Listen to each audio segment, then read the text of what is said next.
Like people are, I'm not maybe scared, but definitely wary about walking to school now. So that obviously makes me feel very unsafe as a U of T student. Students are feeling on edge, worried the person believed to be responsible for 3 attacks with buckets of feces will strike again. Police have confirmed a 3rd victim in a strange series of assaults happening on or near university campuses. The suspect pouring feces on unsuspecting victims. The latest incident happening late last night on College Street near University, not far from the U of T campus. That's where Greg Ross is live for us tonight.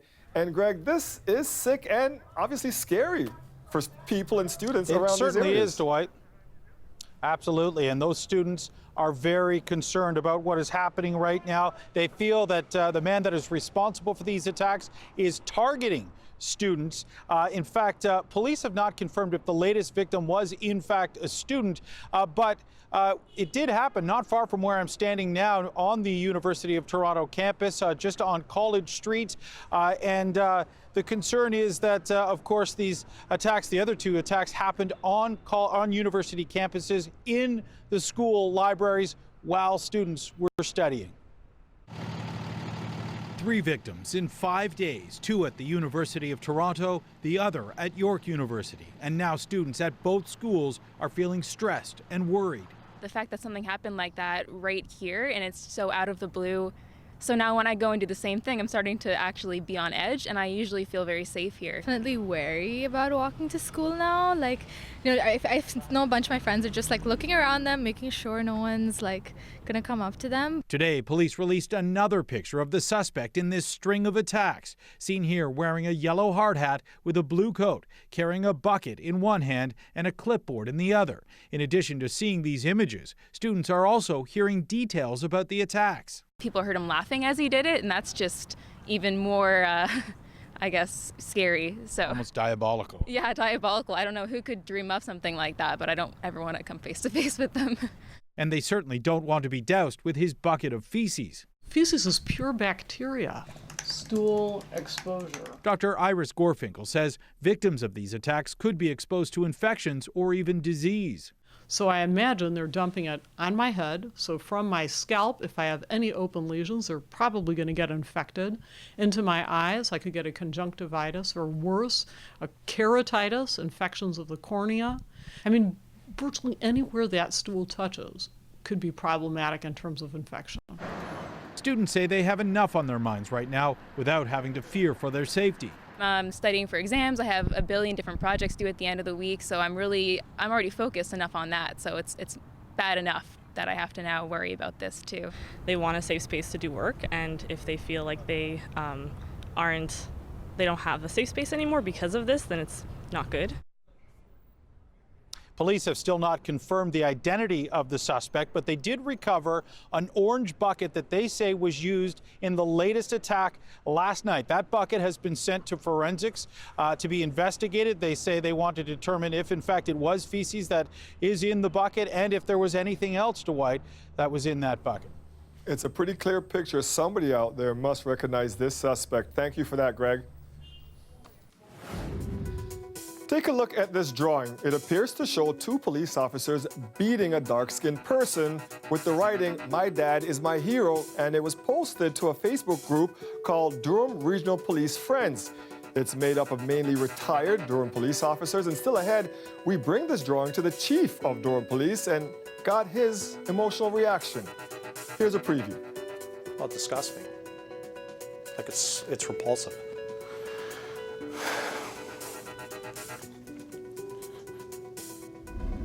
Chief, a little later.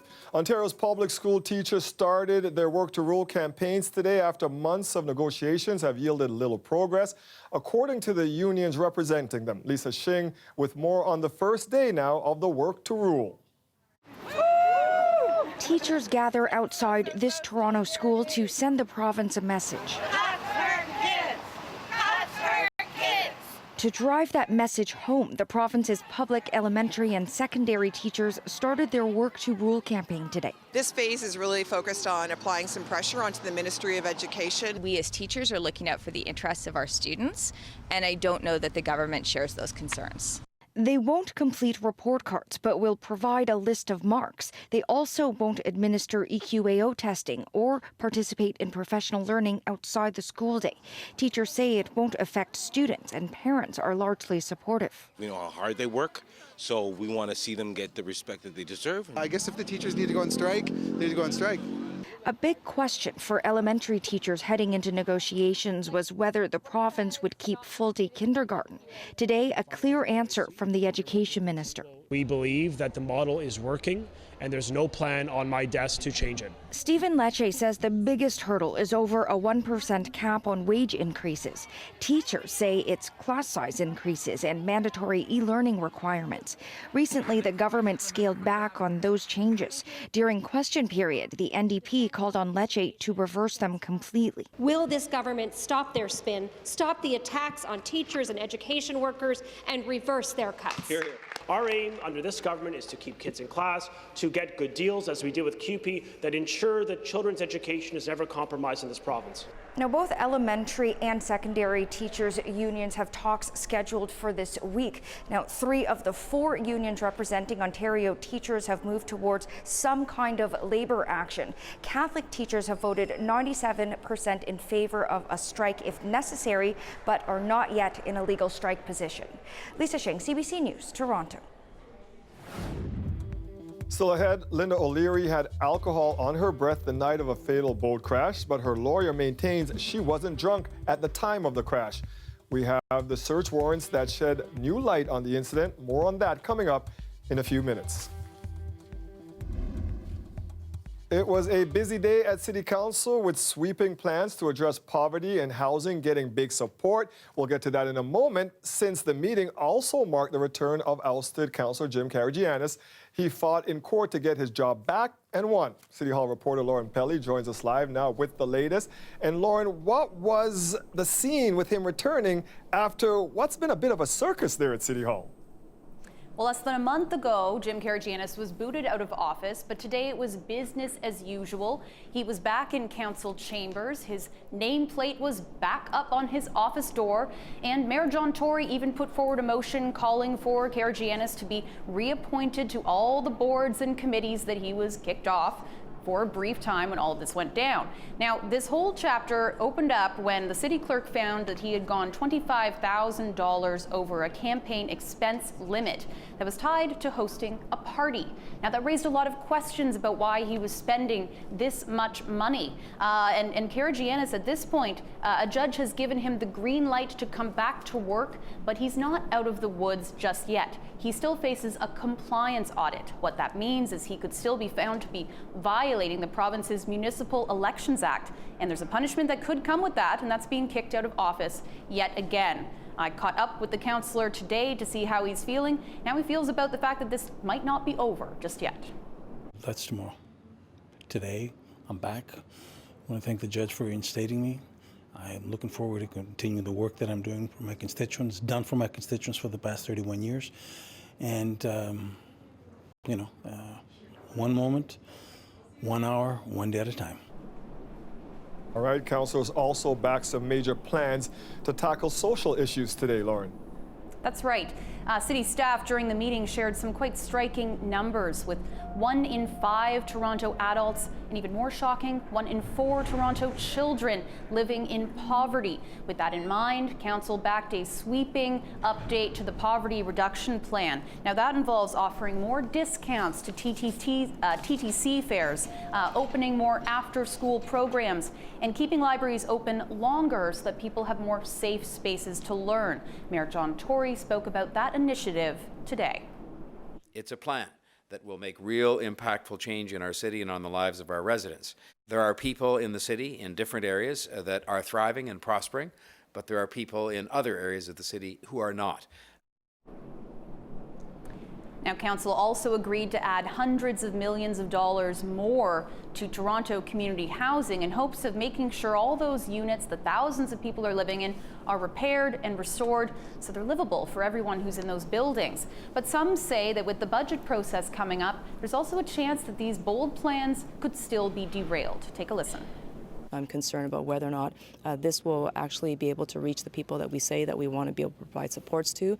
Staff were not able to answer my questions on how many families this will help, how many households will see supported, and I was disappointed by not having that number. Now, even though the holidays are rapidly approaching, Council's not done for the year quite yet. We're still going to see another meeting of the Budget Committee and the full City Council to talk about all this and more. Dwight? Thank you, Lauren. Newly unsealed search warrants reveal more about what happened the night of a fatal boat crash in Muskoka this summer involving Kevin O'Leary and his wife. Now, the documents were originally sealed by investigators, but CBC News filed an application to lift that order, and on Monday, a court granted the request. Katie Nicholson has been pouring through the documents. She joins us now. So, Katie, what are we learning? Well, Dwight, this really helps us understand a little bit more about the police investigation into what happened that night. So I'm just going to read to you from the documents. First of all, police believe that Mrs. O'Leary had alcohol on her breath. So they say in the documents, Mrs. O'Leary was administered an alcohol screening device test and registered an alert. She was subsequently served a 3-day driver's license suspension. Mrs. O'Leary claims to have consumed a drink of vodka following the collision and prior to the breath test. O'Leary could not remember who handed her the drink of vodka following the collision. So obviously, a serious allegation set out here in these documents. We followed up with Brian Greenspan, who represents O'Leary in this court case. She is charged under the Canada Shipping Act with a careless operation of a vessel. This is Brian Greenspan's response. He says, Linda O'Leary was not impaired. She's a highly experienced boater who was proceeding cautiously with due care and attention. She collided with a totally unlit boat on a moonless night, which was invisible to any prudent operator. No one could have avoided the collision. Now, we also learned that there is video of this night from at least 2 different sources, and police believe that this will answer some of the questions as to whether the other boat had its lights on or not. And that begs the question, and what do we know about the other boat? Did we learn anything from these documents? We learned a couple of things. For example, before, we didn't really know how many people were on the boat. In fact, there were 12, according to these documents. They had just finished a dinner party, and they were heading out, according to the documents, to gaze at the stars. So here, again, reading from the documents. Prior to 11:30 p.m., the navigational lights were turned off, and the engine was stopped for the purpose of stargazing. So the people on board, according to the documents, were just hanging out, looking at the stars with the engines off. Now, there is a video, according to these documents, that purportedly shows that the lights were not on board that second boat, the navigation lights. And police say here in the document, they are confident that the video provides evidence that the victim vessel had no lights on at the time of the collision. So, of course, very important to remember. Why is this important? 2 people died in this crash, and others were injured. So the next court date for this coming up mid-January. These are some of the details we expect to hear as this case progresses through the courts. And you'll be following. Thank you for this, Katie. You're welcome. A Woodbridge man got something he wasn't expecting when he opened up a package before wrapping it up as a Christmas gift. I'm Talia Ricci, and coming up, why the man is glad he checked this art set before giving it to his 8-year-old niece.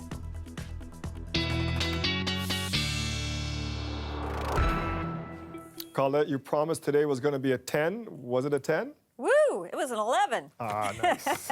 It was a 10 in terms of enjoyment, but the degrees, wow, we popped up unofficially to 11 degrees. Our average height this time of year closer to 5, so running more than 5 degrees above seasonal, and around 5 degrees above seasonal even for the overnight low being on the mild side. This is where the readings sit right now. So Toronto still at 8 degrees, Mississauga as well, Markham just slightly cooler, but still mild at 7. We have rain on the way for Wednesday. In terms of the amounts we'll be seeing for much of the GTA, it's really going to be in that 10 to 15 millimeter range. Lesser amounts down around towards St. Catharines, but that's where we'll have some stronger winds. Now, the system still sits back to the southwest of us. Possible overnight tonight, we get a little bit of drizzle or light showery activity moving into the GTA, but the main system really gets here tomorrow morning and then is with us into Wednesday. Some of those strong winds I just mentioned, wind warnings in place where some of the gusts may exceed 90, even approaching 100 kilometers an hour in terms of what you'll be seeing. But it's not just there around the Niagara region. Elsewhere, we've got special weather statements in place. Those winds will still be 70, maybe even the gusts up to 80 kilometers an hour or 90, as you can see. Further to the north, it becomes a freezing rain and a snow situation, but that's well to the north of the GTA. And again, even in Toronto, we're going to find our winds getting quite strong. Starts really late tomorrow morning, but ramping up into the afternoon hours as well. Overnight tonight, we stay mild, 3 degrees. Do we stay mild tomorrow? There's your answer. Yes, another 10. I just don't think you're going to give it a 10 in terms of all the other conditions as you're trying to hold on to your umbrella so it doesn't blow away on you. Colder air is going to move in. We knew it would. I'll talk about that and the timing of tomorrow's system coming up, Dwight. Thank you, Colette. You're welcome. A Woodbridge man says he still can't believe what he found in a package delivered to his home. Last week, the man ordered a kid's art set for his niece. The art set arrived, and so did some mysterious pills. Talia Ricci has more. After I opened it up and took it out, something kind of fell out and hit my leg, and this is what I found in the package. A plastic bag with what appears to be various medications in the same box as an art set that was supposed to be a gift for his 8-year-old niece. Nonetheless, I was a little concerned at why there was a pill package in a child's toy. The longtime Amazon Prime member reached out to the company right away. The email response apologized for the mistake and offered to send him a new art set. Solanke says that wasn't really good enough. It didn't feel like somebody had written it. It's almost like a cookie-cutter email that they send out to everybody when there's a package incorrect. CBC News also reached out to Amazon, but we didn't get a response. We spoke with a pharmaceutical scientist who says it's tough to identify all of the drugs without their packaging, but they appear to be international. One of them was from definitely from a Vietnamese company, and it looked like another one was an enzyme supplement. But I didn't see any Western medications in there.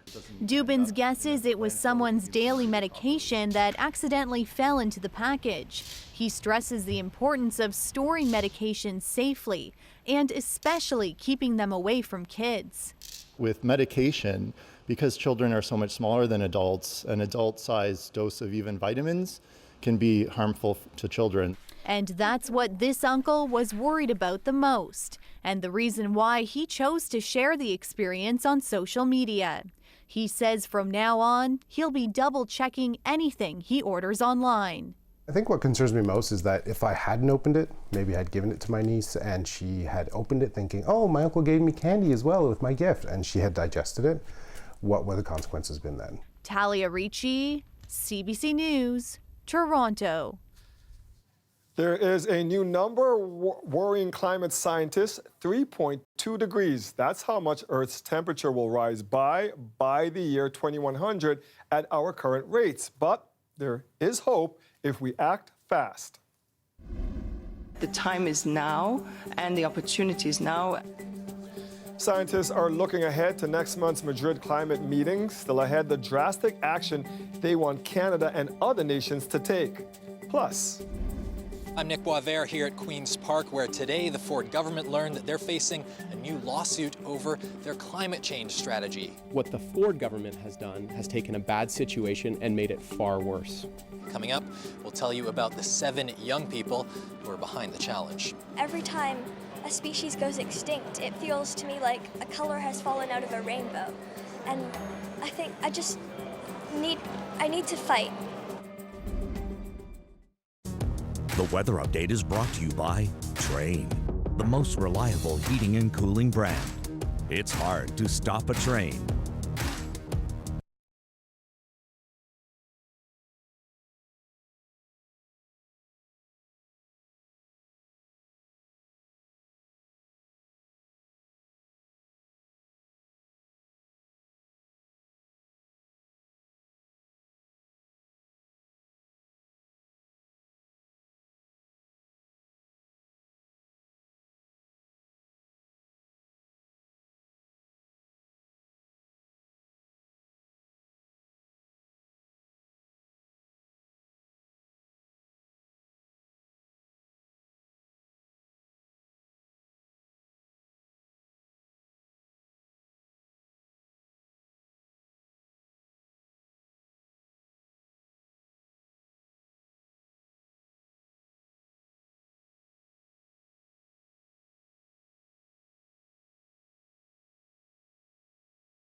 The United Nations is urging the world to stop procrastinating when it comes to climate change. It says countries need to make steep cuts to their greenhouse gas emissions or face dire consequences.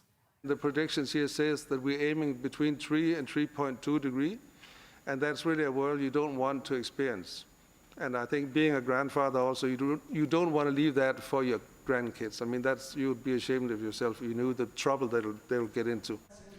A new UN report says the Earth's temperature could rise by 3.2 degrees in less than 100 years unless drastic action is taken. That might not seem like much, but it would be enough to wipe out coral reefs across the globe. Millions of people could face flooding and droughts if the planet warmed even by 2 degrees. Scientists say there is still time to prevent that from happening, but governments need to act now.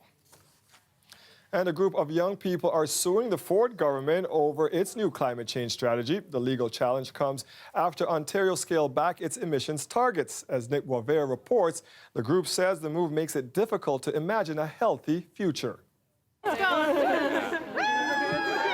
After a quick huddle and smudging ceremony, 7 young Ontarians marched into Queen's Park today with a message and a mission. Every time a species goes extinct, it feels to me like a color has fallen out of a rainbow. And I think I need to fight. I think I've been waiting since I was Zoe's age and younger to see some actual action and to see the sense of urgency in our governments, and it just keeps not coming.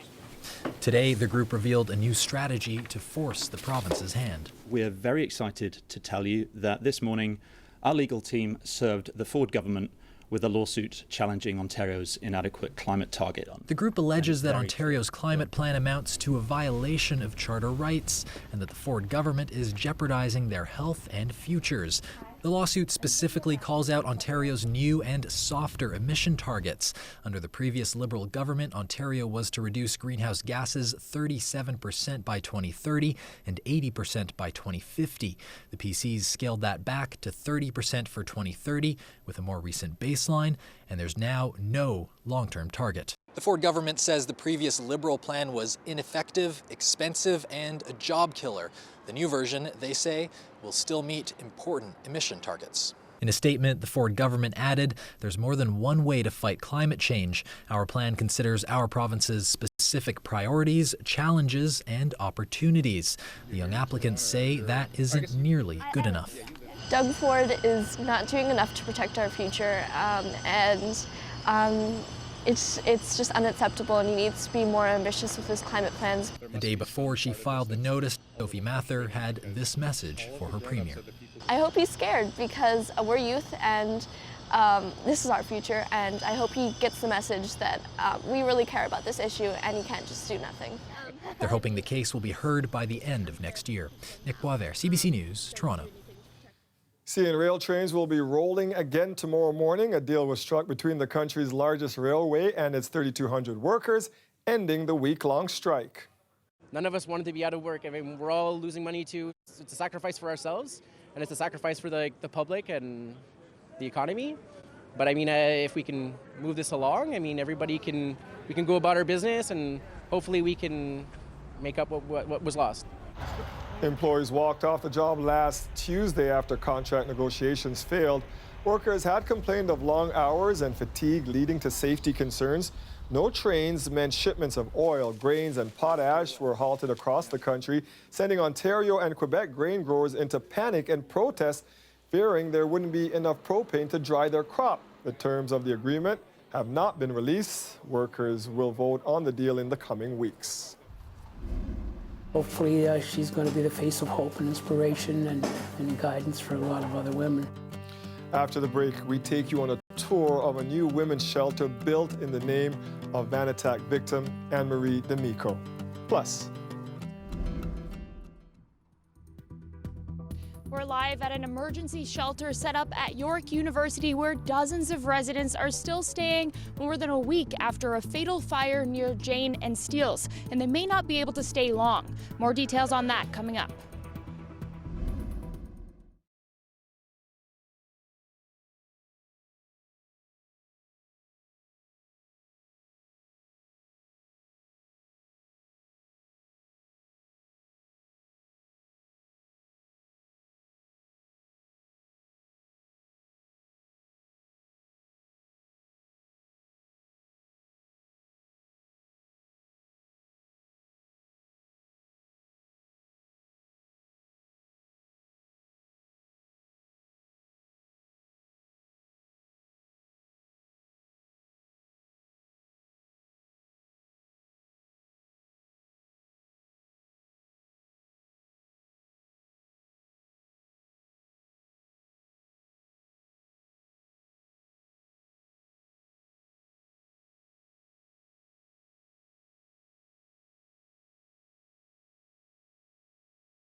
well, it disgusts me. Like it's repulsive.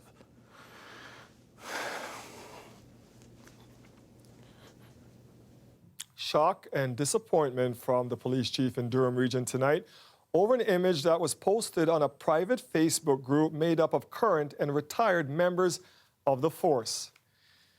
CBC Toronto obtained a copy of that image. Shanifa Nasser spoke exclusively to Chief Paul Martin today. She joins us live now. So, what else did the chief have to say about this, Shanifa? Dwight, I had a chance to sit down with the chief for about an hour today, and he was visibly emotional, saying this image that was shared doesn't represent the men and women of his force, but says he knows when people sees it, it will damage their trust in them. I want to show you that image now. It shows two stick figures who appear to be in police uniforms.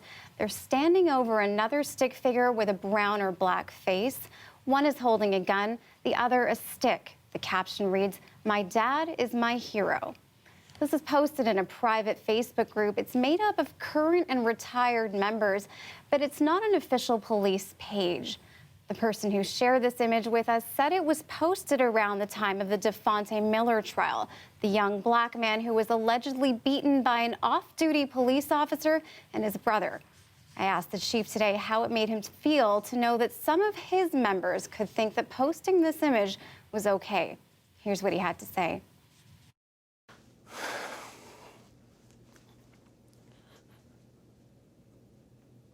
We've worked so hard as a police service to reach out to our community and to create a sense of inclusion, not only within the service, but in the community. It's offensive, it's repulsive. Yeah. I see you getting emotional. What's going on there?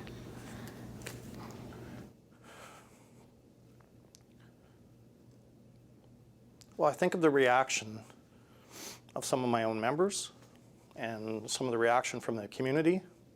And I think, you know, in some respects, you think you've made such headway. And something like this comes along and you go, what are people thinking?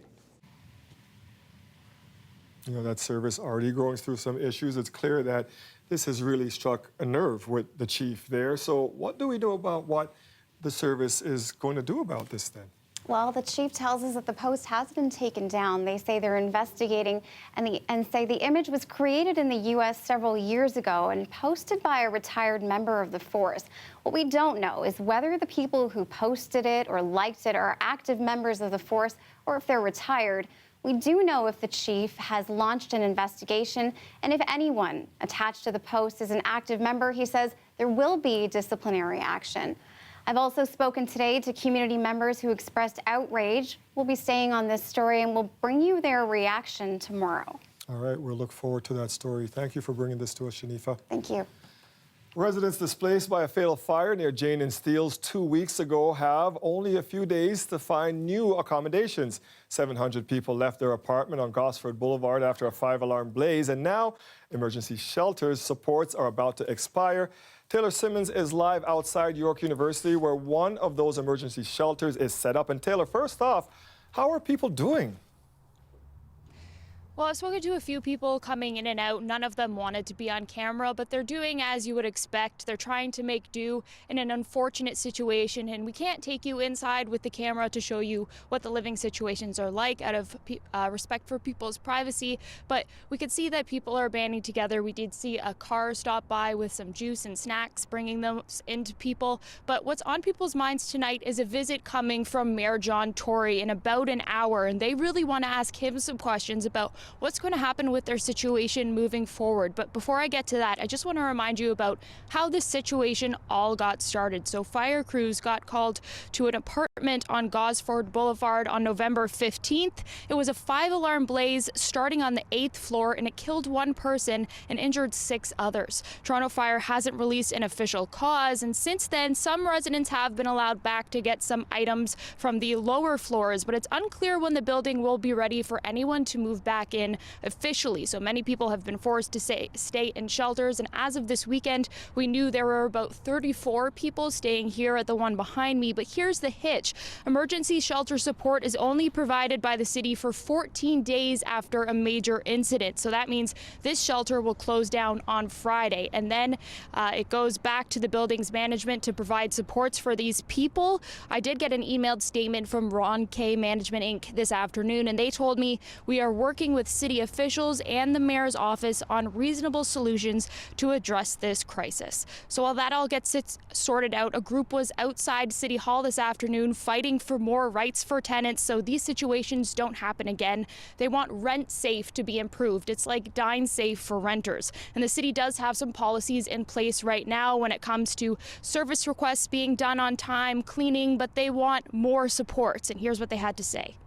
We need that the landlord is in a situation of a flooding or some disaster in the building. We need the protection from the landlord to tenants that has been displaced. We cannot go anymore like what happened to 650 Parliament. This violate all human rights, and we cannot continue like that. 650 Parliament and other residents you mentioned there, of course, the site of another devastating fire that displaced hundreds of people. And those residents actually got word last week that they won't be able to move in until early 2020. So meantime, residents here are waiting for that Mayor Tory visit, like I mentioned, and we'll have an update on that for you at 11. Certainly a crisis situation for a lot of those folks out there tonight. Thank you, Taylor. 8 of the 10 people killed in last year's van attack were women. Anne-Marie D'Amico was one of them. Her family is now turning the pain of their loss into something that will help women fleeing violence. They've launched a foundation in Anne-Marie's name and are hosting a fundraiser on December 3rd. It will raise money for a women's shelter being built in North York. Angelina King joined the D'Amico family for a tour. We wanted to change the narrative and try and build people up, help these women. So it's just a matter of changing what had happened and making the story a positive story. This is the main entrance to this shelter. As the D'Amico family sees the progress of the North York Women's Shelter, they're reminded Anne-Marie is always with them. It's impossible to move on, but at least we can move forward with her. Anything we can do when we speak about the foundation, we just feel connected to my daughter. So it feels that she's moving with us still. Look at this. I was going to say, last time we came, these were rickety stairs. Her brother calls her the full package, known for small acts of kindness and loyalty. A warm and welcoming woman with a great sense of humor who cared deeply about others. This space will be named after Anne-Marie D'Amico, and this is a very, very special, very important space. The Anne-Marie D'Amico Foundation will give $1 million to help build and operate a community services hub within the shelter, the first of its kind in Canada. It'll allow women and children who are experiencing violence but not staying in the shelter access services, classes, and a health clinic. Dada Ray says it's safer when everything is in one place. Because we recognize that the issue is so much bigger than what shelters are able to address alone. The building is 24,000 square feet and includes a large outdoor space, pet area, and unique rooms for art, exercise, learning, and healing. There'll be a residence kitchen over there. Women who've accessed shelters were consulted about every detail, from security and services to lighting and furniture. We really wanted the space to embody creativity and community and warmth and a place for healing and a place for growth and change and possibility. There are 17 rooms like this one with 40 beds, but the shelter is only funded to operate 30 right now, and they're already spoken for. It says about 80% of women and children end up getting turned away. Dada Ray says that's because there's only around 300 beds across the city. The hope is that the hub can help alleviate that by empowering women to build a safe life on their own, all in the name of Anne-Marie D'Amico. Hopefully she's going to be the face of hope and inspiration and guidance for a lot of other women. The shelter opens in January. Angelina King, CBC News, Toronto. 6 months ago, the Art Gallery of Ontario started a pilot project where admission became free for anyone 25 years old and under. Anyone older could buy a year's pass for only $35 far cheaper than their standard membership rate. The result, the number of new visitors skyrocketed. So today, the AGO announced that the free entry model is now permanent. Yelena Adzik loves it, and she's here to talk all about it. I like free. It's a good price point. I think we all like free. And you went up to the AGO to connect with some young visitors to see what they're saying about this. Yeah, I mean, based on the numbers, they're saying they love it. So 100,000 people, that is double what they had previously as far as the membership community at the AGO. So here you have a look at it. It's not just the fact that they're talking about the pricing, but also they're trying to ramp up interactivity. They really want to get to youth. So for example, not a lot of people know that right now, Dwight, if you went to the AGO, regardless of your age, and you got in, you could sit down at one of these easels provided for you and just do some drawing, some sketching, and they provide the real life model, which is a pretty cool concept. A lot of people pay for those kinds of classes often. Oh, yeah. So yeah, that kind of thing is what they're trying to do. So is it going to work? Well, I talked to a lot of young people today, and some of them are saying, the AGO still needs to do more to get us, but a lot of them are definitely on board. Have a listen. For a 23-year-old, does it make a difference to you what the price is? Yeah, for sure. Like my age, a lot of kids are in school, right? So they want to come check out the touristy stuff around the city and can't really afford it because it's way up in price or whatever. So you gotta take advantage when you find a deal like this. It makes it a lot more accessible for me and for I'm sure a lot of other people around my age who are trying to juggle school and work and a bunch of other things. This is my first time at the AGO. I brought my camera here just to see if I can capture anything that's really intriguing to the eye. This place doesn't necessarily market to our demographic so much. I'm a student at U of T, so I learned about these exhibits through my professors, like advertising them and whatnot, and that's why I come here. Yeah. But a lot of people have no idea, right? Well, I know like when I see a lot of my friends or like people on social media going to the Mirrors exhibit, that I really wanted to go see it just because I saw it so much online. So I guess just people my age maybe posting about it and just getting the word out there. Do you think that you would put something up on Instagram today? Oh yeah. I took a photo. Yeah, probably.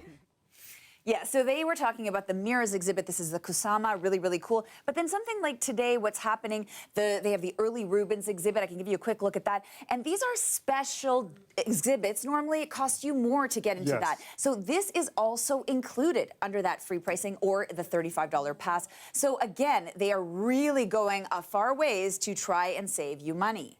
You know? Yeah. Yelena, Yes. the big question is, we love free. Yeah. But will this work? Will this get more of us into the AGO? Yeah, they're getting more numbers, but what about their numbers in terms of dollars? $800,000 is probably the cost of this. Philanthropy is taking up a lot of it. Banks, corporations are kind of coming on board. Yeah. But you have a listen now to Stefan Yost, because he's the head of the AGO, and he talked about the fact that 25-year-olds will turn 26, and eventually they might transfer to paying customers. Have a look. We're projecting to have 20,000 people who are 25 years old within the first year. And the question is going to be is how many of those convert from free to paid? I'll be able to answer that question in about a year from now. Now, Dwight, I think we should leave the last word to the sagacious older folks out there because, for a lot of people, 100,000 of them, they paid north of $100. Yes. They had the option to go down to $35, and they didn't take it. Less than 1% ended up saying that they'll go. Yes. Supporting the arts. They are supporting the arts. Here's an example of just two of the people that I spoke with today who are doing just that. When you go around, you're in the restaurants, we were just commenting how many people are gray-haired. So you need to do something that kind of that pulls in a kind of the next generation of people into the art gallery and to the Royal Museum as well. So I think it's a positive thing. We said the same thing when we go to Niagara on the Lake or Stratford. There's an aging audience. We need to do something to get the next generation, and I'm feeling the same about this. So this is really one of those feel-good stories where everybody pretty much wins, Dwight, at least for the next year, and we'll see how it goes from then on. They have to figure out if the philanthropy is going to keep it up. But in the meantime, it is pretty cool that any of us out there, 25 and under, get in for free for an ongoing basis. And if you're older, you just pay $35. That's pretty cheap. And like those folks said, it's important to get the young people in there and enjoying. All of us. Like Get in there. The AGO is pretty awesome. Thank you, Yelena. See you soon, Dwight. They throw parties there and stuff. I know. Honestly, it's really cool. It's very good.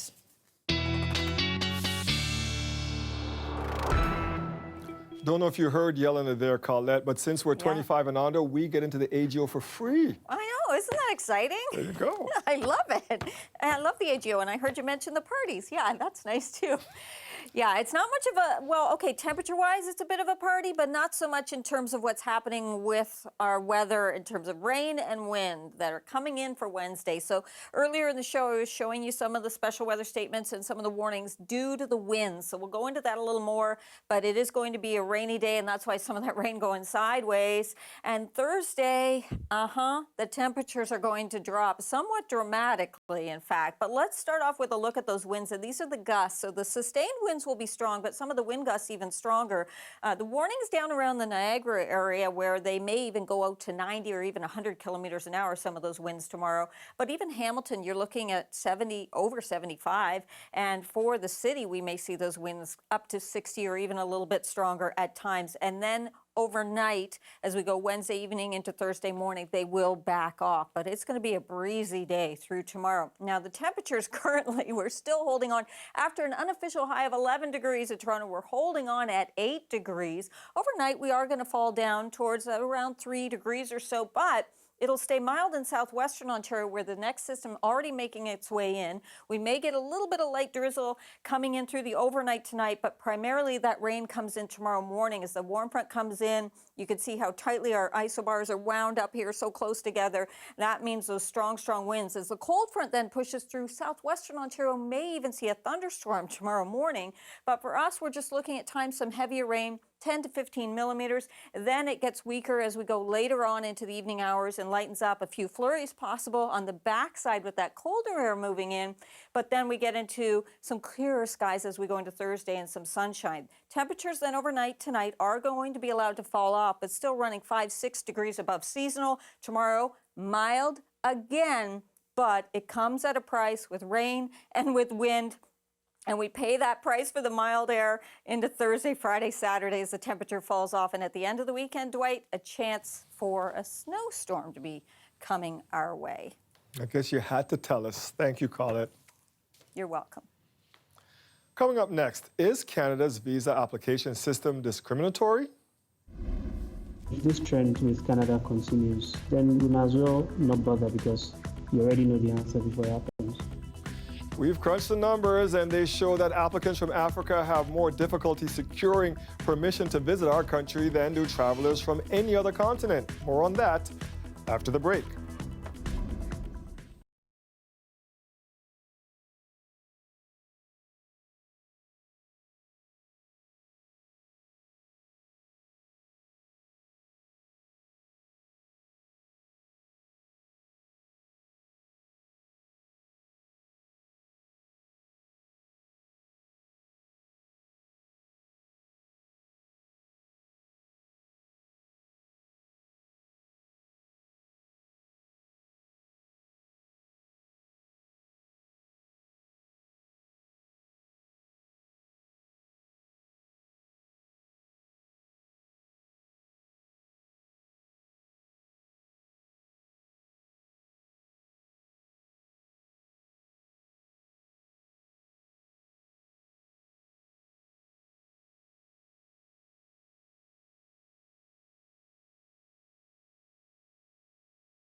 Travelers from Africa are having a harder time securing visas to come to Canada than visitors from any other part of the world.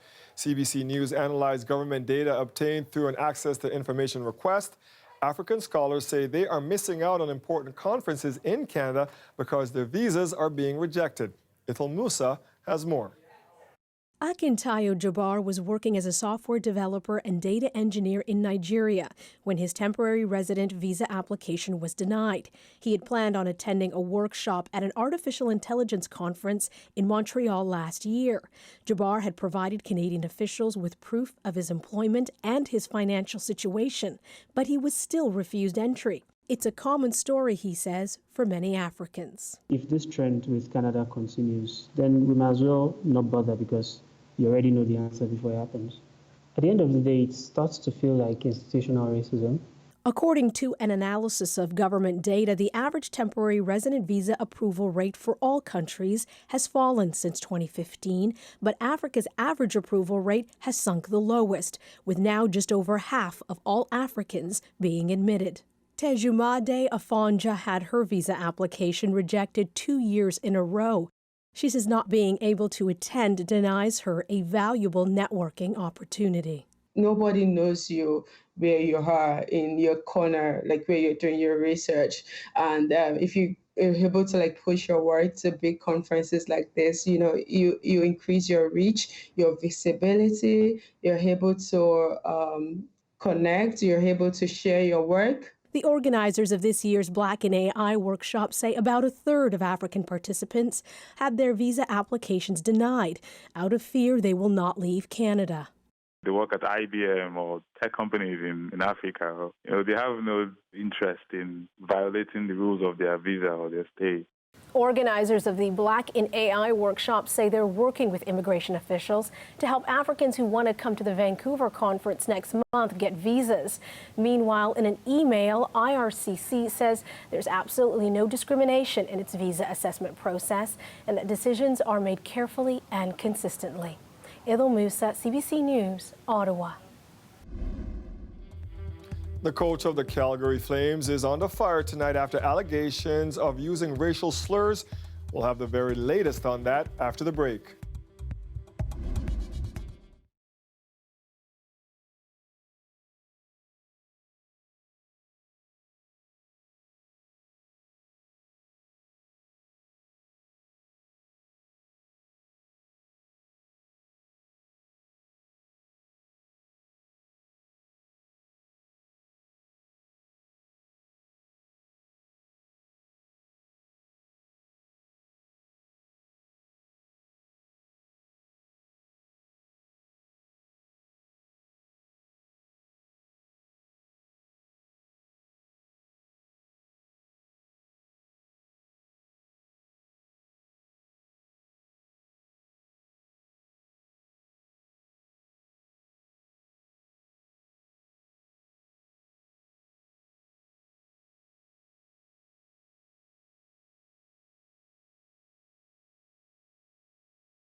The Calgary Flames say they are investigating Flames head coach Bill Peters over an allegation he hurled racist slurs at one of his former players.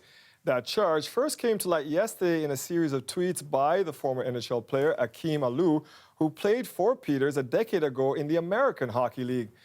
Alou says, quote, Peters dropped the N-bomb several times towards me in the dressing room in my rookie year because he didn't like my choice of music. Flames GM Brad Treliving says the team learned of the allegation during yesterday's overtime loss to the Pittsburgh Penguins. Here's what he had to say today. Bill has not been relieved of his duties. Allegations of this nature we take very, very seriously. This is a subject matter that has no place in our organization, and so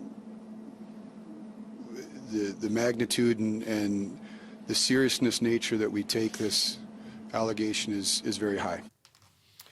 In a statement issued today, the NHL says that, quote, the behavior that is alleged is repugnant and unacceptable. It is going to be a windy Wednesday. Let's back after the break with more. Stay with us.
So we pushed past that 10, hit 11 today.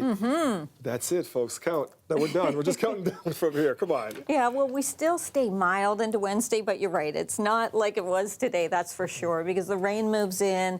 The winds are going to be quite strong as well through the day on Wednesday and very gusty. So overnight tonight, 3 degrees. We may see a little bit of drizzle showing up, but primarily this system comes in tomorrow. So yes, likely having an impact on the morning commute, especially the latter part of the morning commute. Temperature still mild up to that 10 degrees, but then it will begin falling later in the day.